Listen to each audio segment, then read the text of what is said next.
वन्दे वाञ्छितलाभाय चन्द्रार्धकृतशेखरां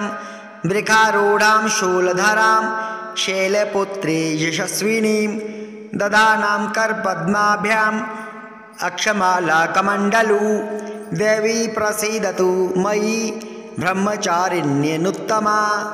पिण्डजप्रभारूढा चन्दकोपास्त्रकीर्युता प्रसादं तनुते मह्यं चन्द्रघण्टेति विश्रुता सुरा सम्पूर्णकलशं रुधिराप्लुप्तमेव च दधाना हस्तपद्माभ्यां कुशमाण्डा शुभदास्तु मे सिंहासनगता नित्यं पद्माश्रितकरद्वया शुभदास्तु सदा देवी स्कन्दमाता यशस्विनी चन्द्रहासोज्ज्वलकरा शार्दूलवरवाहना कात्यायनी शुभं दद्या देवी दानवघातिनी एकवेणी जपाकर्णपुरा नग्नाखरा स्थिता लम्बोष्ठीकर्णिकाकर्णी तेलव्यक्तशरीरिणी वामपादोल्सल्लोह